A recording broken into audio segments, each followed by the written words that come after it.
যানবাহনে বিজ্ঞাপন প্রচারে বিআরটিএর কর আরোপ অবৈধ ঘোষণা করেছে হাইকোর্ট। দুপুরে বিচারপতি নাইমা হায়দার ও বিচারপতি জিনাত হকের দ্বৈত বেঞ্চ এ বিষয়ে রুল যথাযথ ঘোষণা করে রায় দেন। রিটকারীর আইনজীবী আহসানুল করিম জানান, গাড়িতে বিজ্ঞাপন প্রচার করতে হলে বিআরটিএর অনুমোদন নেয়ার আইনটি বহাল থাকবে। এখন জন্ম সনদ দিয়ে খোলো বিকাশ স্টুডেন্ট অ্যাকাউন্ট, নিজের বিকাশ নিজে কর।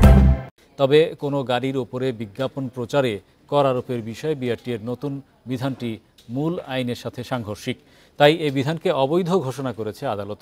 যানবাহনে বিজ্ঞাপন প্রচারে কর আরোপের বিধান চ্যালেঞ্জ করে সম্প্রতি হাইকোর্টে রিট করে হিমায়িত খাদ্যদ্রব্য প্রস্তুতকারী একটি প্রতিষ্ঠান।